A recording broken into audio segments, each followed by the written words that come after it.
Барлықтарыңызға қайырлы күн. Бүгін біз сіздермен үй жағдайында өте дәмді болып шығатын пияз нан дайындаймыз.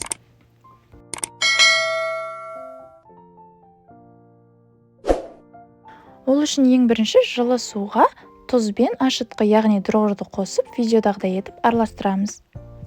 Сосын бөлек ыдыстағы ұнымызға біздің барлық суымызды қосып жібереміз де, басында қасықпен осылай араластырып бастаймыз.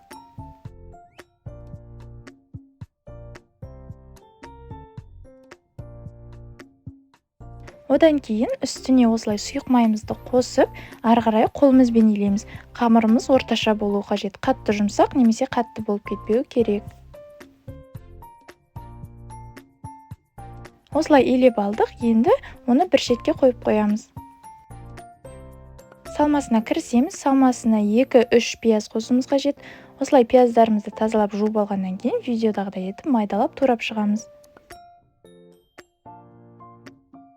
Осындай болып шығуы қажет.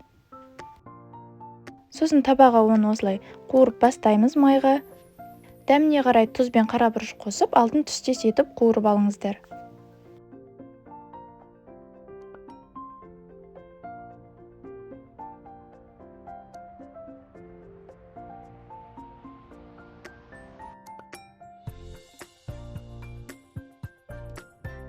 Қамырымыз оған дейін көтеріліп қалыпты.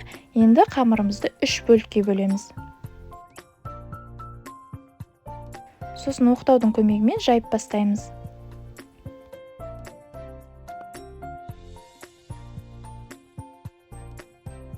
Қамырымыздың жұқалығы осындай болады. Одан кейін ертілген сары майды жағамыз. Одан кейін начинкамызды салып шығамыз.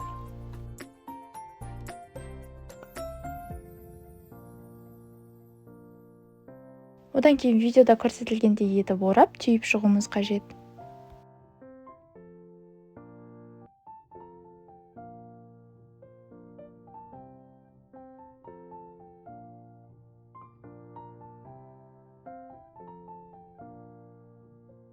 Қамырымызды осылай оқтаудың көмегімен немесе қолымызбен жайып шығамыз.